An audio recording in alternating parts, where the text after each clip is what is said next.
Consistent self-improvement, everybody. You are now listening to American gypC Podcast. I'm your host, Classic, and I am here with my co-host, gypC, and today we have Eddie Cohn. He is a musician, DJ, podcaster, yoga teacher, and author. Welcome to the show, Eddie. Welcome, Eddie. Thanks so much for having me. You too. I appreciate it. Yeah. So, to get started, love your setup, love, as far as what you're doing and everything. How long have you been doing music? Well, I'm in my mid 40s now, and I started playing piano when I was 3. Okay. Yeah, but I obviously I wasn't recording, music then. But I've been playing music for most of my life, and it's interesting. I've been thinking about just lately the influence that music has on my life and how it's sort of been there through the ups and downs and sort of the roller coaster of life. Music has really been this ongoing, very just gargantuan part of my life. So I started playing drums when I was 12, but it wasn't until I was in my early 20s when I heard Nirvana and Pearl Jam and Soundgarden, where I started writing songs. So I would say that, for the last 20 years, that's when I started to look at music more in a, not just to sort of, jam and play the drums and play to other musicians. Yeah, but that's when it sort of became a creative outlet where, let's sing and write some lyrics and create songs. So, yeah. So at the age of 3, so where are you from originally for our listeners? I guess for us. From Ohio, Cleveland, Ohio. Cleveland, Ohio. Okay, I started cello when I was 5, and I had an older brother, 3 years older than me, that was playing the cello as well. Yeah. What cello is an unusual instrument to begin playing as a kid. What drew you to cello? My mother. It was more really, it's I guess a different relationship than a lot of other musicians. I look at it more of I was given a choice kind of violin or cello. I didn't have I don't think I did, like I'm interested in music or I really want to play. I didn't have that same spark like I guess a lot of other musicians, but while being in music, I did become a music creator as well. Yeah. So, I didn't love playing cello growing up. I played in orchestras, had cello lessons. My mom was just kind of we was raised outside of the box. Originally from Mississippi. I don't know if I said that, at least for you and the audience. Some of the audience knows, our listeners. Well, did you feel like it was, I'm sorry, I'm just curious. Did you feel like at that age that it was, forced upon you to play, or was it sort of I could say, yeah. I could say, which is fine. I think parents, a lot of parents, and I'm grateful. I'm very grateful. It was my cello teacher. Her name was Nadine Derby. She didn't have any kids, so we were like her kids as well. It was the foundation to really my whole music lineup. I went to performing arts school, 5th grade, started playing bass guitar, 5th grade. Wow. 6th grade, I started creating music, melodies and things like that. And I was exposed to a lot of other, musicians, and the learning what a producer is and everything came around college. So there was and even in college, going into college, I was there for pre-vet. Right. So it was only until I think like my sophomore year, or maybe like going into my junior year, I changed my major to music because I just, I wasn't going to survive in biology. Right. Was it organic chemistry? Yeah. It was a nightmare. But I got the creative part. I realized later on in my music, career, that a lot of people don't create. And even growing up in the orchestra, we're talking every Saturday orchestra rehearsal. So you got cello lessons twice a week, private cello lessons twice a week, and you got the orchestra for 3 hours on Saturday. Right. So we didn't really get those, didn't get to check out those Saturday morning cartoons like we wanted to all the time. Yeah. So it wasn't a passion. I was, and I wish I would have practiced a lot more as a cellist, but I became, you said, from a music producer, singer, songwriter, all of the above, creator wise, even freestyle cellist. I stopped playing cello for 7 years and came back to it. Yeah. And, I matured more as a person. And then even coming back to it, I was able to enjoy it more, and kind of embrace it a little bit. And this Sure. Yeah. still it's, been a little experience with music business or just music, friends in general, to where after getting into meditation, I kind of start to enjoy the silence a little bit over the coming Yeah. break that we've had, even like to have I had the chance to sit there over the past 2 years and look and see, okay, where does my music passion come from? Or Mm. the root of what I do come from. And I look back to it like, all right, it's given to me, around when I was 5, but I've been good at a lot of things. Is it necessarily something that I just, it's the hamster wheel of produce the music, write the music, promote the music, and that kind of, I got into that world. So Yeah. it basically, I was able for 2020, and having a lot of time to look at things.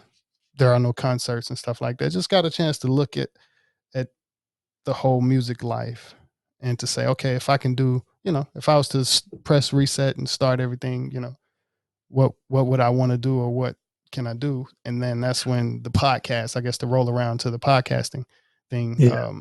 That's when she was already into blogging and vlogging and stuff like that. So, and I guess to combine it and support what she wanted to do as a podcast, and we already had the studio starting off, that's really what made me kind of want to learn from other people outside of music, because Sure. music has definitely been most of my life. Even when I Yeah. stopped playing the cello, I was still producing music and singing music. So it was still that whole, you know, um, hamster wheel of wanting to make it, make it, make it, make it, make it, make it. So, Yeah. and it Well, basically, yeah. yeah. No, I was just going to say, I think the last 2 years, I think it's easy to look past the actual process of creation, or what brings us joy and happiness. And then I think the thing about, social media, and then when we start doing our own PR and promotion, that becomes something that we really focus on. And I think a lot of us sort of forget the purity of why we do things to begin with, and just the joy and the relaxation and just the passion that we feel, whether it's writing, singing songs, blogging, because you feel like you need to express yourself and get your thoughts out there in this very confusing world. And it's nice to I've found the last couple of years I've been reflecting a lot more about trying not to worry about what people think. Of course, I want people to connect with what I have to say and sing about or podcast about or write about. But, I think it's easy to get caught up in that. And then, at least I've noticed, I lose track of why I did the things that I do to begin with. Yeah. And I've also had an experience with street performing in downtown LA. And that's a different side of, the music. That's really more on dealing with people, or in general, or just you kind of having a connection with a different kind of fan. Somebody that walks by and, you lift their spirit on their way to work. And, it's more of, you see them almost every day because they walk by and they put $1 in your Yeah. bucket. And it was, I guess, and for me, different, I did really good as a street performer in downtown LA. So it's also a level of achievement that I know that, a lot of humble, or a lot of, musicians, they still can't imagine being able to make a stage out of just a sidewalk. And that's Yeah. something that I know that in my music career, I conquered that part period. I know that without a doubt, I can go down with my cello and the speaker and probably set up anywhere and rock it like a stage. I can create a stage. So that's something, you know, I can't say I'm definitely coming back to the music as well. Yeah. But the podcast part, you know, the way it just gelled in with everything from, like I said, how it rained on everything. We had to rebuild and the energy just wasn't quite there to do music. But, you know, I still want to record, or I still want to, you know, communicate with people or have a conversation. And sure, that's something that, you know, I'm using to fuel my music again. Yeah. You know, I relate and connect with a lot of what you're talking about. I think there's they parallel with each other. I used to think of myself as only a musician and singer, and I think that actually probably held me back a little bit. Like that was my primary way of expression. And then I don't know, actually I put out my third record, and a friend of mine was opening up a restaurant, and I've always really been into music. And he said, "Hey, what do you think about like what kind of music should be playing here?" And so we started having some meetings about the type of music in the background. So I started curating the music that should be played at his restaurant, and a few other restaurants found out about it and they reached out to me, and that slowly snowballed into me DJing. And so then I started DJing in clubs and bars in Los Angeles, and it sort of became a natural progression for me, just because I love music. And it's weird. I used to think as a singer-songwriter, it's not that I judge DJs, but I guess I didn't quite understand the art of it. It was just so foreign to me. But then I guess it would speak to my ignorance. Then I started to get in there and, you know, start to manipulate the music. And I bought some controllers and started to study other DJs. And my mind was just blown away at the creative aspect, the creative outlet, and just controlling the energy of the room. And it was truly a life-changing experience. And it's something that I actually miss immensely based, you know, from the last 2 years. Yeah. What's going on. But I think it's important. And then to the podcasting, I think these are all outlets. I think I can't obviously speak for you, but there's something about, but I'm sure you feel similarly. There's something about it for me. Yeah. Yeah. It's just, it's the art of expression and feeling these emotions inside and trying to make sense of the world. And then of course, trying to connect with other people, and hopefully other people connect with what you have to sing about or dance about or write about it. It's a way of personal expression, but also connecting. Yeah.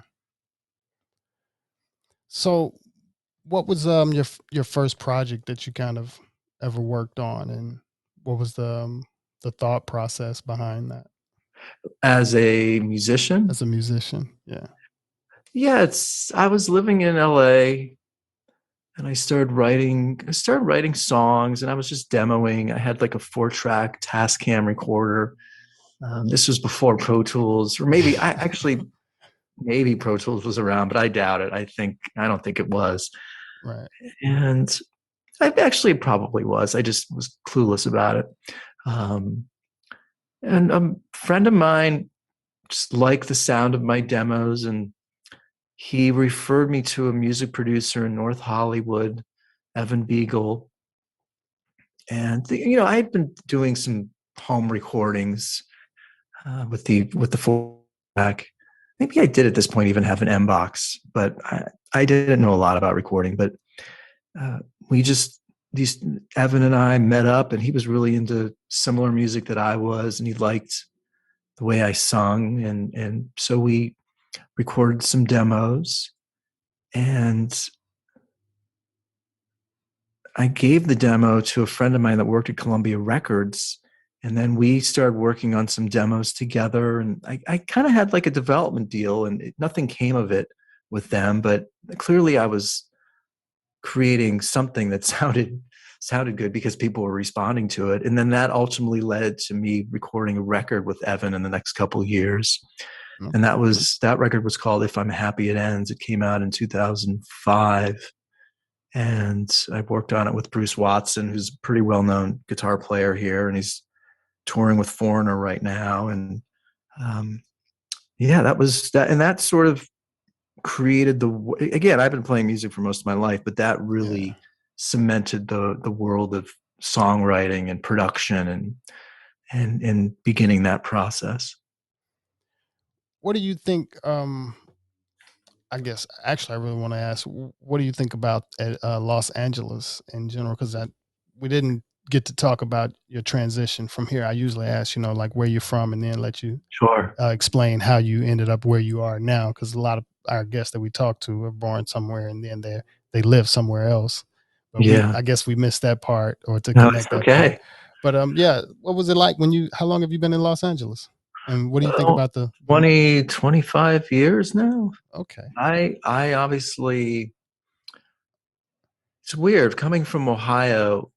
I came out here for college and just I had a lot of health issues as a kid, and I felt, warm weather really did me very well. So I was applying to a lot of schools in Southern California and Florida, Texas.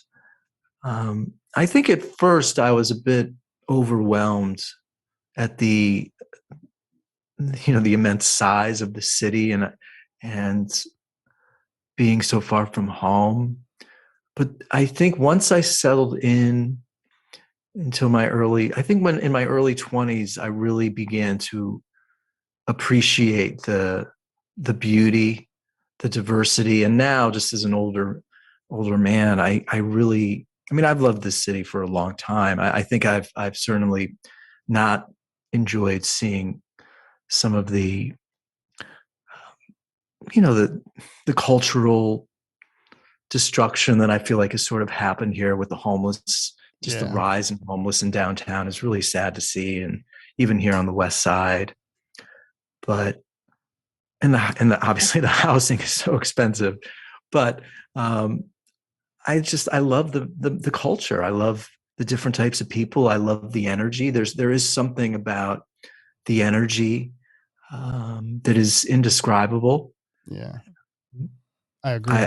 There's a certain just a certain creativity in the air, where lots of creatives just coming together and expressing themselves. And I think it's I know that there's stories that you'll read in papers where they're saying, oh, people are leaving and going to, Vegas and Texas. And I believe it's hard to tell by traffic.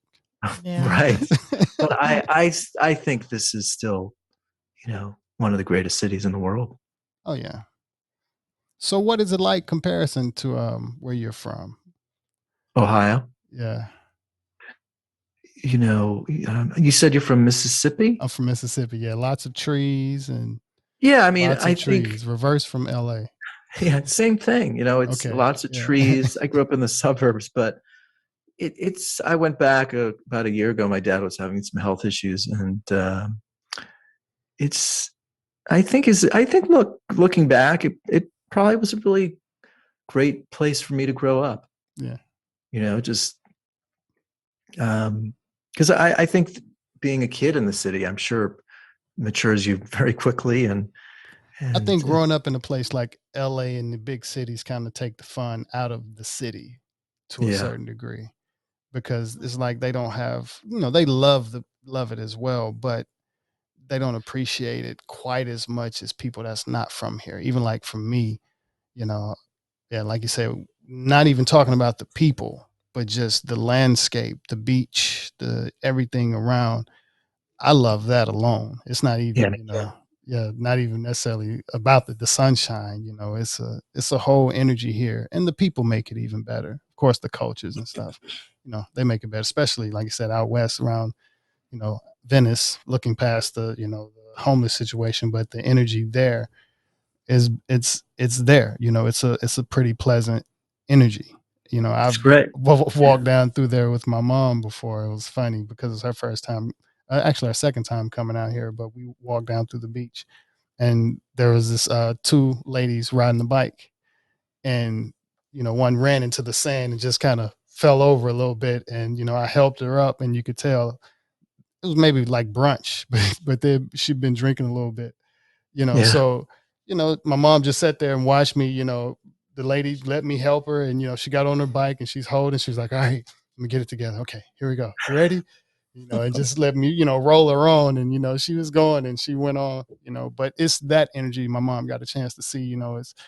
It's a pretty, easygoing kind of, especially Venice. Like, yeah, Venice has that's I always like taking people from out of town to Venice Beach because it just has a different vibe, and it's just like everybody's in their own world and just expressing themselves and just being free. And I don't know. And of just course, a we're laid in back. downtown LA, so I can't say look past the homeless part, but we basically, that's not what we add to our trip to Venice. That's going to be there regardless. Right. That's not, you walk down through downtown, it's going to be there regardless. So it's more being able to see the beauty still of things and look past that, but not ignore it. You can't ignore it completely because it's there, but we definitely, that's one of the things that still allow us to enjoy about Venice. Even the skate park, the last time we were there, they had the drum circle out there. It was just, a nice energy, but we could say Laguna Beach is our favorite beach. Yeah, that's a great one. Yeah, that's where we go to snorkel. Oh, nice. Yeah. Wow. Are you into any beach activities out here? I mean, I love the beach, but I mean, I love to swim. I'm really into exercising. Okay. Pretty much every day, teaching yoga, and we just got a Peloton bike at home, which I absolutely love. So and we do hill sprints, and I'm a big swimmer. I go to the pool like 4 times a week. Okay. And I like going to the beach for sure, but I'm not a surfer or water skier or anything like that, but I certainly love to be active. How'd you get into teaching yoga? I think I practiced for a long time. I started maybe 20 years ago, and I just got the sense that I needed to add something to help with the anxiety that I feel or felt. And I'd say about 8 years ago, a friend of mine suggested, she was just like, you've got a really good voice, and I think you could make a really good yoga teacher, and you just have this certain energy about you. And so I took a teacher training and with Tamal over at Yoga Salt in Culver City, and I really really enjoy it. I think it's again another source of it inspires a lot, and I like creating an atmosphere in a yoga room where people are relaxed, and I certainly love adding the right music to the playlist. And it was obviously I taught a lot on Zoom the first year of the pandemic, and then a year ago I broke my ankle, so I'm fine now. But I took a little hiatus from teaching, but I'm looking to get back into it again. Yeah, I'm still waiting to get to the level of yoga where I'm relaxed. It is really hard. Yeah, Everybody's like, oh, it's a very relaxing, exercise, but I'm like, I'm sweating the whole time. Yeah. But it is at the end of it, of course, yes, you feel it, and it is, you meditating afterwards is my favorite part because I don't know, it's just a lot easier after yoga. But all of the energy kind of just relaxes. I guess you're too tired. Yeah. But it is definitely a full workout for me. Yeah. Well, it takes time, just like anything, years of practicing, and even the end, the meditation, the shavasana, it's hard you don't just, I guess people do. I mean, you can't just sit down and start meditating, but I think the yoga, the yoga sort of frees the brain and slows the mind down a little bit and gets you to relax, and then it's easier to chill out.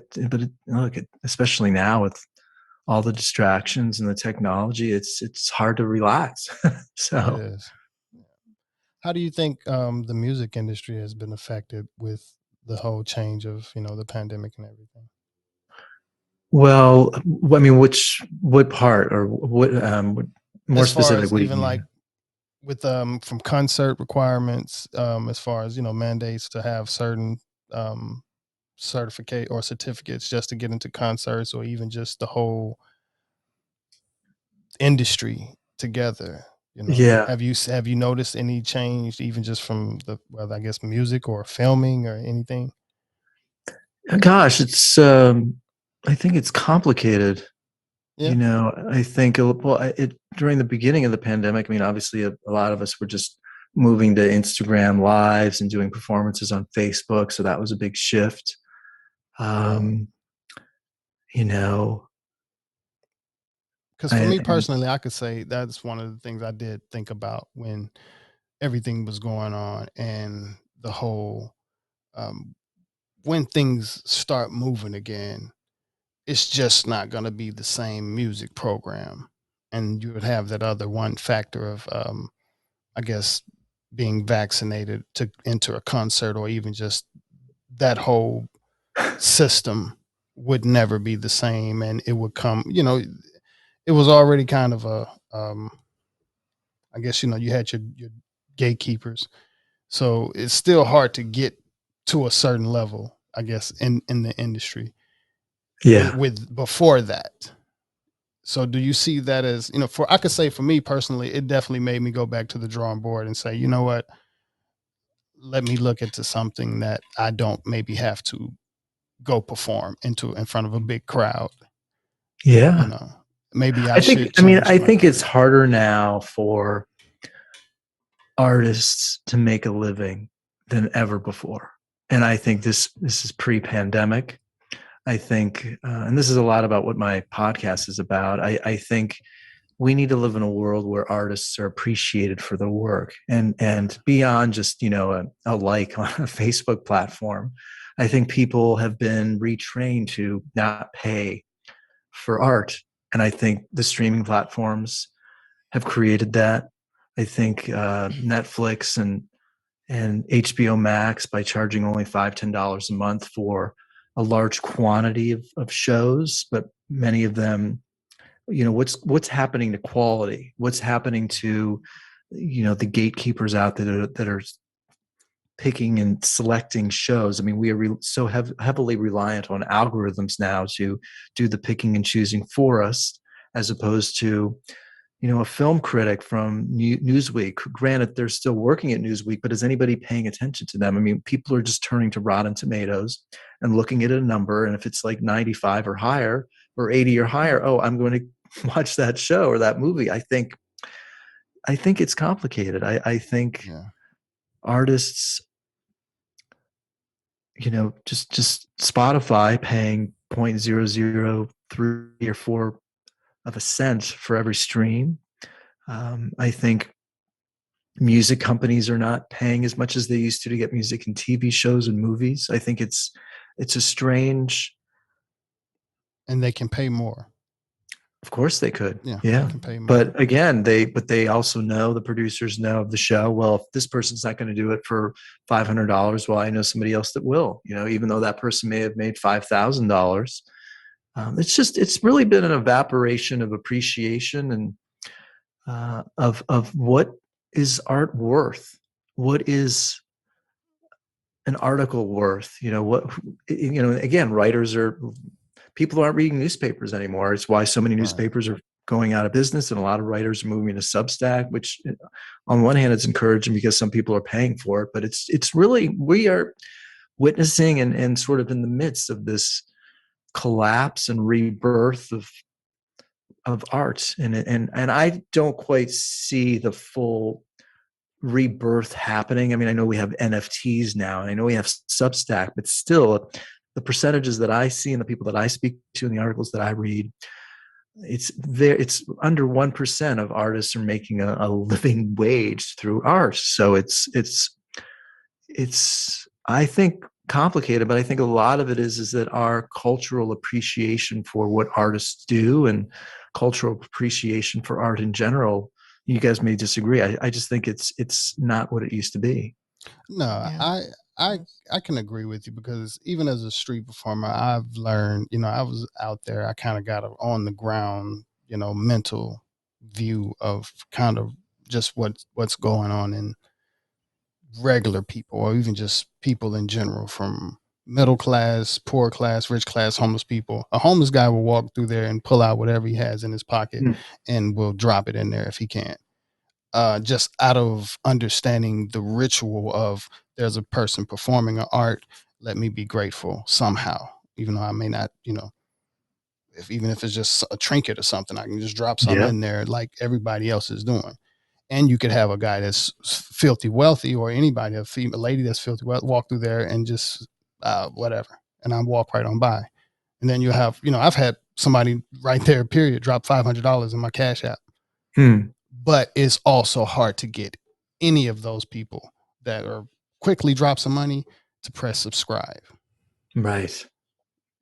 So and with all of the signs and everything, it could be the Cash App sign, Venmo sign, YouTube, Spotify, and it's easier to get them kind of to drop money in a certain way than to press, subscribe. And it's a weird, it's weird to figure out. I'm grateful for the money, the subscribes could go a little longer, but just to think about the whole, you know, the whole plate, everything from the psychology of people. What do they value music wise? Some people Yeah. will drop $100. Some people drop $20. Some people will drop $2 and say, "Hey, can you play this?" And if you can't do it, it's like, "Oh, well, why don't you do this?" And feel like, "Oh, I dropped $2 in your bucket." And, you see it from Yeah. different people, so many different people.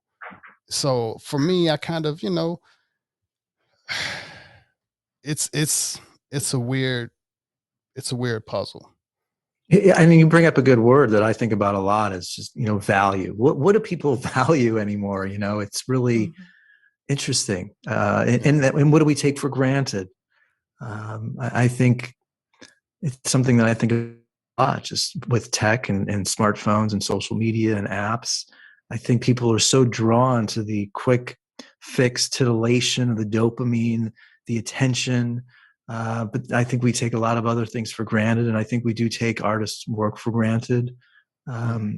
It's complicated. It's so interesting to me, what sort of the shift in our culture. And yeah, I And certainly it's am. not even just the people. Even, like I said, I've had my certain experience with music artists, recording artists, period. I've, as a having a whole recording studio with the ability to record and, record for artists or help them through a project. I've helped artists do projects, and at the end they still self-destruct. And it's not, it's a lot deeper than, I guess with certain artists it could be an ego thing, but when it comes to people, it's also an ego thing. I've kind of addressed a lady, or not, can't say a lady, but I've brought notice to somebody dropping money in my bucket from street performing out of Yeah. ego. Because after I'm no longer a street performer and I want to say thank you, you don't pay me any attention. Yeah. You don't give me the opportunity to even say thank you. When I know I've had other people that have dropped more than you have, and they've turned around and hired me to perform at their place. Yeah. And to notice the difference between, it was an ego thing. So the ego rides, and I can say it even for myself. I know as a musician, my ego has been there. And when I detached kind of from music, or took a break from it last year, I fell in love with silence, because I have to, had to practice, got to listen to something. You always have, when dealing with music, you either got to hear the song in your head that you want to make. So you rarely ever allow yourself time to kind of completely turn off. At least I didn't. So when things kind of happened, and it was like, okay, I'm going to take a break from doing music. And she was She's my wife, happily married. If I'm doing a music project, she supports. She's my tech. She supports. So if I'm doing anything music wise, she's a part of it too. So even when I took a small break, okay, now she can take a break from it as well. And getting into the silent part, able to, all right, meditate a little bit more, and I don't have to think about a song. So if I want to put on some headphones and listen to some music, it's like, you know what, I won't. Yeah. And it was hard, but over time, I've become okay, I feel good just not doing music for now. Yeah. Because it's very ingrained in me. But for now, I'm very much at peace with it. But the podcast thing it's the other outlet. Because the music creativity, it's building up. It's definitely building up. So the podcast is something that helps. And this is one of the first times I'm kind of focusing on one thing as well. Because when you're doing the music, you got to focus on a lot of different things. I was also doing photography, it was more of a different type of make it hamster wheel, make it, got to do this, you're sleeping. Why are you sleeping? You shouldn't be sleeping, because, that type of hamster wheel that the industry puts you on. You got to be putting out music, doing this and putting this. And after turning it off, it made so much more sense. And we even were doing, we've released American gypC soundtrack that go along with with our blog, with our podcast, with our YouTube channel, and we put our videos on it. So it's just instrumentals, but it's also a project that I release along with my soundtrack. I mean, with our podcast. So I still have to, continue that. I'm looking to do volume 2. So even over this time, the creativity is building up, but the break from it has been so much mental clarity, and being able to see, and I guess the break from the world, because that's what this whole pandemic thing kind of did. And it's helped. It's allowed me to kind of look at and ask myself, why do I do music? But still to be grateful for because my life has most kind of been built off my music career from a lot of things. So it's made me. I'm very grateful for it. And like I said, it's something that I feel like a lot of people do need. I want to inspire people with my music, because it's the same circle. I don't know if I'll be a cello teacher, but I do want to inspire people to still do music.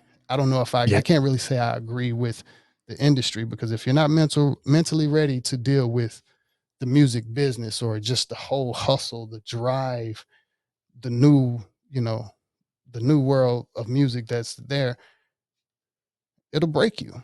It's broken a lot of people, so that's just the music business. That's not even the city. You come to LA, has nothing to do with the music business. It'll break you in its own way. LA will chew you up and spit you out. I've seen a lot of people leave. Well, and I think I just think when you add business, when you add money to something that is, a pure art form, it gets complicated. And then it's like, what is the value, and then, Lady Gaga clearly is an amazing singer. She's an amazing performer. But she also has a huge team behind her with that are all paid a great salary, and they're pumping her out. And is there another Lady Gaga in the world? I'm sure there is. I mean, there's millions of people out there that have incredible talents, but what leads one to have more quote unquote success than another? I think it's just the thing about art and life. It's weird. It's if you want to be a doctor, well, clearly you need to be a great doctor, but you go to medical school, you get your degree, you practice, and sure, you've got to be really good, but there's sort of a system to become a great doctor or become a lawyer. But when you're dealing with the arts, much of what happens is almost up to the heavens. It's up to fate and luck, and it's sort of a strange world to live in if your success, quote unquote, is granted by the higher power, by who you meet or luck. It's not a systematic validation. Yeah, it's not a systematic equation like it is to go to medical school. Yeah. Hopefully that'll change. Hopefully that'll get better eventually. And I could say music it's taken a different, vibrational turn in general. Different genres have, some genres are still as strong as ever. And some are, are not as strong as ever. But the whole platform or the whole playing field of musicians in general, it's a hard life. Yeah. It's harder than comedians. I could tell you that. Mm. Yeah. I think the musician life is harder than comedian life. I don't know. I mean, I'm sure that's really dang hard too. I guess I'm not trying to disagree with you, but I think well, no, maybe not. It's hard. Maybe not. It's hard for everybody. Okay, it's well, no, it's not. Actually, I take that back. It's not harder than music life because the comedians, they have to catch up on stage, and some musicians can, they can make it as far as and have one song pay for a good amount of time. Yeah, comedians do have to really hit that grind, that stage, and it's not as much pay, but it's a peril. It's it's a tough struggle for both. Yeah, I mean, there are more people trying to be musicians than comedians, and that's kind of, I guess, why I could look at it that way. Yeah, yeah, because you definitely meet more people out here trying to be more musicians than you meet comedians. Yeah. Yeah. I respect anybody that oh man, so much respect. Puts themselves out there, whether it's through film or dance or comedy, getting on stage. Man, it's not easy it's not easy to get up there and tell a joke or get up there and grab a guitar and sing in front of people. It's hard. Yeah. And even coming in being a beginner podcaster, doing public speaking, it's hard too.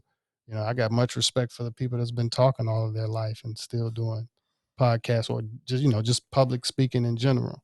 Yeah, It's something absolutely. I'm still, new at. Yeah, it's funny. I listened back. I podcasted. It's been like 2 years now. And I listened back to my first 10, 15 episodes and they're look, I'm judging myself by saying they're terrible, but clearly I'm not doing a very good job. And I'm swearing. And I use swearing in my real life, but I think about though, like expressing frustration or anger without relying on profanity.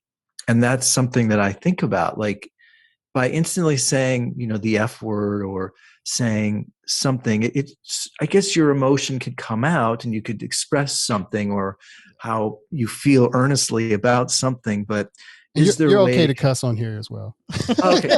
Yeah. But I mean, I think about that. Like, it's, just, is there a way of saying like, I'm fucking really angry without saying that word? Or, is there a way to emote emotion or passion about something without relying on just profanity? I don't know. It's something that I guess I've really, as I look back to when I started podcasting, to your point of public speaking and just speaking succinctly and clearly, it takes time. It's just like anything.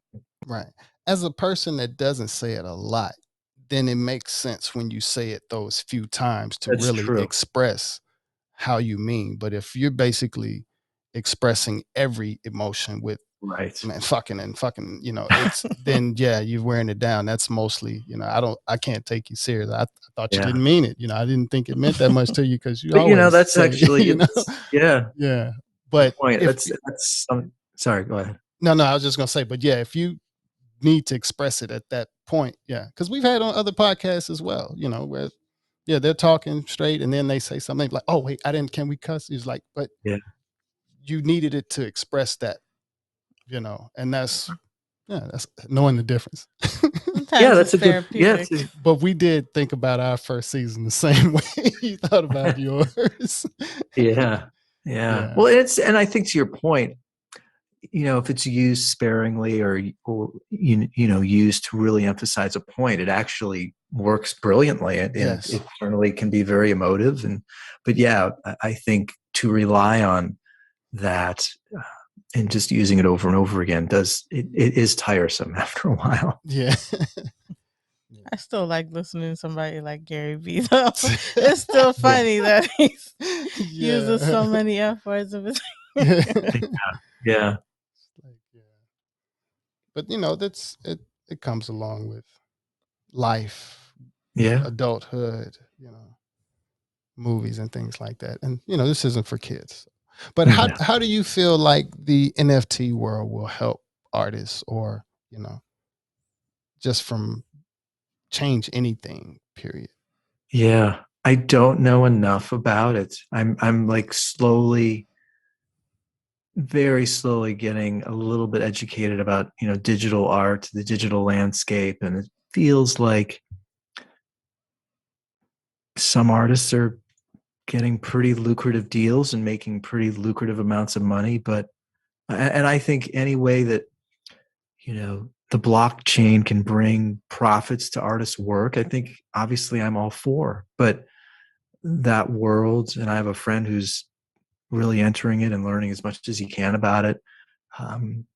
I just, it's weird. I'm a slow mover when it comes to adoption and creation. And I just finished a book, and the idea, and I want to get better at writing, and I want to get better at speaking. And so it's like, do I want to go down that world of NFTs also when I'm still have so much more to learn about these other crafts and pursuits? It's a lot. So I'm not sure. I don't know where I stand yet. So tell us a little bit about your book. What inspired you to write a book? Well, the book is called SSAFY, Sexy Spiritual as Fuck Yoga is what SSAFY stands for. It's a satire. And I don't know. I'm not sure if I'm glass half empty here, but I just became struck by our culture's addiction to tech and dopamine and Instagram and social media and our values.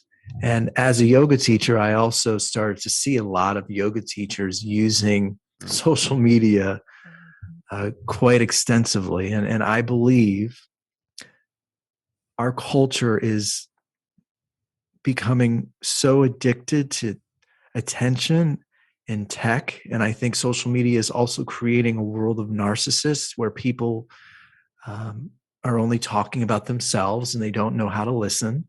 And I really appreciate this discussion that we're having right now, because we're talking and listening, and it's a give and take. And so often in my life, I see people that they're talking, and then when they ask me a question, I can just see that they're not paying attention and they're not listening.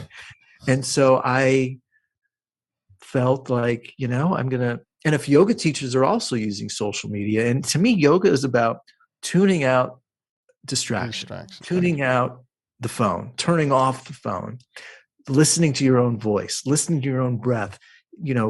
Part of the reason I love taking a shower is because there's no distractions. It's just me cleaning myself and listening. And my head is always racing with thoughts and ideas. And to me, those are the moments when we really grow and we really connect with our own voice. And that's when we come up with our ideas, and that's where we create from. And if we're constantly just consuming, if we're constantly, as you can tell, I'm very passionate about this, if we're constantly listening to 5 hours of podcasts all day, if we're just watching Netflix all day and playing video games all day and on social media all day, when do we actually have a moment to breathe and take a break and relax and think for ourselves? And so, knowing all of that, I came up with this story about the yoga world, and it's something that I feel very passionate about, yoga. And so, I started writing it about 3.5, 4 years ago, and I've never written a book before. It was the most painstaking, challenging process creatively ever. But the first draft was terrible, but I gave it to a friend of mine whose wife runs a publishing company, and they both thought it was really funny, but it needed a ton of work. And this was after pitching it to agents who, again, very similarly, they thought it was good, but it needed tons of work. So they were willing to take it on, and I worked with their editor, and we flushed it out. And again, this was a 1.5-year process of taking it to that next level. But I think it's really good. I think it's really funny. I think it brings up a really interesting point about our world. And it officially, it doesn't come out till May on Amazon and like Barnes and Noble, but I am selling advanced copies now, just, through Instagram, and then the website SSAF Yoga should be up in like a week or two. But yeah, it's another form of expression. I'm really excited about it. And I really believe as a yoga teacher, we need to think of ways to turn off the noise. It's really hard though, because even the example you get, because, well, okay, like I like social media to promote the business, even for a yoga teacher, right? Like say they have a yoga studio and they want to promote their classes, and like, where do I go? And everything says promote on social media. And this is for anybody, even for us. I struggle, like I don't like scrolling through social media, but I like using it to promote. But it's really, I don't like what it's doing to people and just the energy of it. I don't like it, but I feel like I have to do it. But at the same time, sometimes it just gets to me and I have to turn it off. But then I'm like, am I doing a bad job as a business person, like promoting my stuff or promoting his stuff? Like it's hard. Yeah. I think it's the greatest paradox of our lives where, and I agree with you, I think because of what's happened to the art world and, the record labels, it's creating a world where artists have to not only create, but they also have to promote. And I think it takes a very specific type of person who is not only good at creation, but is also really good at bringing attention to themselves. And I think a lot of people, I think the introverted artists, the ones that are quiet, I think they're having a hard time with this landscape because it is forcing introverts to be extroverts. It is forcing people to talk about themselves. And I think, that's not an easy world to navigate, especially if you're introverted, especially if you are an artist who by nature are often very soft-spoken and very unsure of how to sell themselves. It's complicated. So I think a lot of people are feeling that what you're feeling, gypC, and what I'm feeling, and then I think it's I think for me I get a little frustrated because I can see human to human interaction dwindling, and it's evolving and it's changing, and I see people more comfortable texting and sending DMs. And I think part of the reason why I created the podcast is because I do really thrive and crave talks and conversations. I like human hearing interaction. Yeah, but I like, again, back to my original point of hearing. I love hearing people's voices like that. Really, I feel the vibration in my chest. I mean, sure, I hear it in my ears, but when you two talk to me, it creates a connection. Yeah, it's a vibration. Yeah. You think there was like any hope, even in a place like downtown, or not downtown LA, but just in LA in general, you have millions and millions of people. For hope for businesses to be able to get to a point to where they can, promote, whether it's flyer or a business card or anything like that, and still stand a chance without having to be on social media. Because I think about it myself sometime, even just to promote the podcast. We have cards. I just sometimes want to and it's from my old music hustle. Even when I was in Mississippi, I would go out. I used to print up CDs and, write on the CD. I would hand out CDs. Yeah. I've printed up hundreds of CDs. So I've had that, hustle side of that. So even just to think about it, even Instagram won't really, show when you post on Instagram, you have a hard time for them. You usually have to have your stuff sponsored, or they're not really showing your followers who, unless you already have a massive following, but they're not really showing your followers your post. So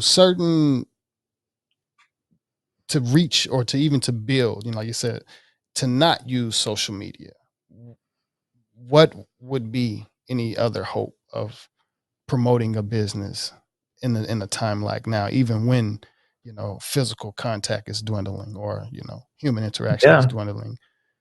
Well, it's sorry, my cat just walked in, so he might start meowing. Well, it's a good question. I think about it a lot. I think we need to think about products. Like, part of the reason why I've sold like 60, hey Leo, I've sold like 60 copies of my book in the last week. And that actually it's given me hope that people are still willing to pay for a book. Like, I think as an artist, when you say businesses, it's weird. Like, if you're a law firm, if you're an accounting firm, you probably don't have to rely on social media. But if you are providing a service, if you're a physical therapist, or if you're an artist, I think it's really important to think of a product. Like, a book is a product that I can sell. And if you're a physical therapist or a chiropractor, that's a service that you can sell. So I think it's really important to think about. I don't think the world thinks of songs as products anymore. I don't think they think of poems as products, or articles. Like people don't think of articles as something. Why should they pay for the New York Times if they could go to Substack or somewhere else and get it for free? I think it's really important to think about your work and that's why NFTs has sort of created it is a product. So I think it's really important to think about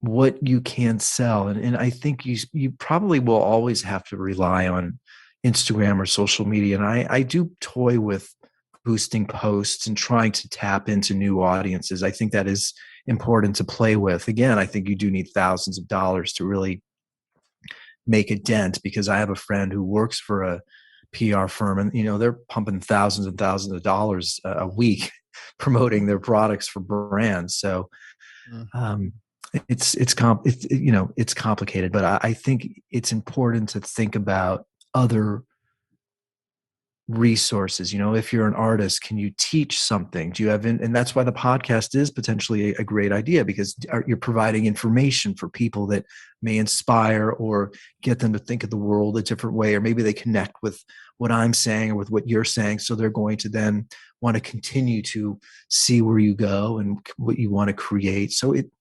it's massaging the landscape in a different way. Yeah. I don't know if I'm making any sense at all. But. No, it makes No, sense. it makes sense. I mean, yeah, you definitely would have to have some sort of a product, because like the whole, like you said before, I think tech and the whole idea of Spotify and Netflix, it's like, yeah, they don't think of it as a product. I never thought of it that way. Like, it's kind of removed, once it went digital, because we buy like digital books and digital PDFs of some course or something. But with music and articles and certain things, it's become like people don't think of it as something you should buy. It should just be free, or Yeah. it's it's a weird definitely concept. turned into just a download or listen to versus a product. It's funny though. I do remember when I finished my first CD, I was handing out CDs and I was handing out cards, and there was, like, down at the Troubadour and on Santa Monica Boulevard, and there was something about that interaction that was so peer to peer and wonderful, and yeah, I miss that. And I think you did even ask me, will that come back? Or I don't know. I think it's the still pandemic alive at Venice. Yeah. But I do think the pandemic, there's a lot of negatives that I've seen from it. But one thing that I'm discouraged by is it has sort of created even more reliance on, screen time and again, I do think back and lament those days when I would hand out CDs or cards to promote a show on Sunset Boulevard, and those were beautiful times, and I love that face-to-face interaction. Yeah, and it definitely builds character. Yeah, for sure. Yeah. Like builds connection.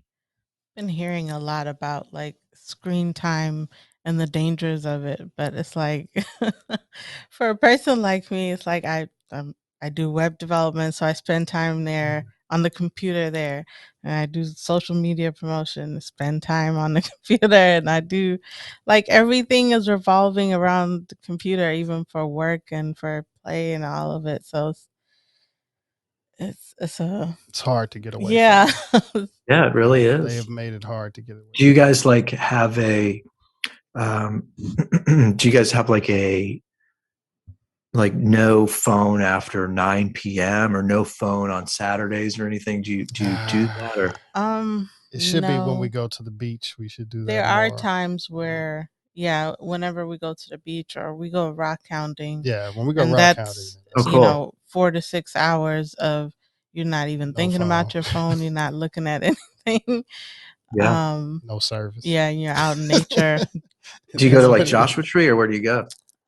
It's kind of around in the Southern California area.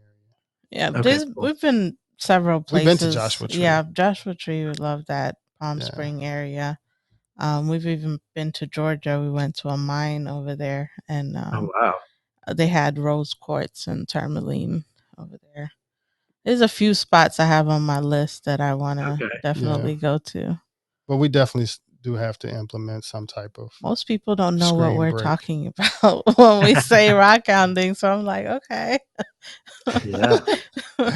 Well, before we get ready to close it out, because your cat is letting us know, like he's been here long enough. You guys know he's up right there on the screen now. So oh yeah, yeah. Well, he's got like giant. Yeah, it's funny. Yeah. I didn't even see him over there. I thought I saw him leave the room. Yeah, well, he probably did. But yeah, it's every time. Whenever I'm in here recording or doing podcast stuff, he always walks in. He just knows. Yeah. So yeah, go ahead. But what are some of the links and where our audience can check out some of your material and stuff like that? Yeah. Well, Eddie Cohn on Spotify. I just put out a record in October that I'm really proud of. I produced at home. I mean, obviously we recorded the drums. The drummer's Jake Reed. He's an LA-based drummer. But Eddie Cohn on socials, on Spotify, SoundCloud, of course, Instagram, Twitter, websites IamEddieCohn.com. And release date of your book? The book's May 1st or May 15th. They haven't decided yet, although you can message me on Instagram. Send me a Venmo for $20 and I'll mail you the book. But the website will be ssafyoga.com. That should be up in the next couple of weeks. But I Am Eddie Cohn is the website right now. Okay. The podcast, which you can connect to also through my website, but it's called The Downward Facing Spiritual Spiral. And I've had some great guests and a lot of great discussions, and where we talk about art in the world and creativity, and it's been great. Definitely, and it's definitely been a great conversation. Have gathered a lot of information and really appreciate it. Your time, of course, likewise, guys. Yeah. You guys have another podcast that you're going to be doing tonight, also right after, correct? Yeah, we do. Wow. Nice. You guys just like lining them up.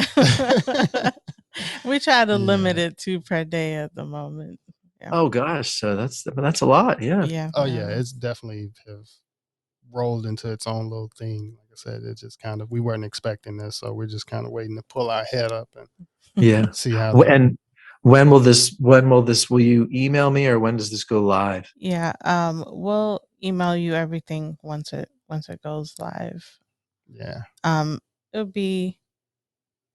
We're about 10 days at the moment. Oh, okay. Yeah, great. I was thinking like a week or 2 or 3 weeks. Yeah, no worries. I was just curious. Yeah. We try to get them out, but we've been, we're on release schedule for probably about 5 days out of the week. So you'll see them releasing and coming out as we get them out. Nice. But thank you to our listeners. Thank you for pressing like. Thank you for listening. Thank you for following. You can find us at americangypsy.com. You can find all the episode audios, videos, information about the guests, as well as links to our merch at luamlee.com. And we have music.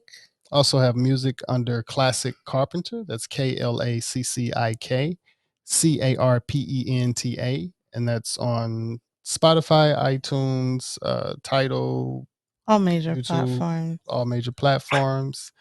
And thank you again, Eddie. It's been a great conversation. We definitely would love to have another conversation in person, hopefully, one day. Either have you come into the studio and, we have another recording. And thank you to our listeners, to everybody. Consistent self-improvement, and peace.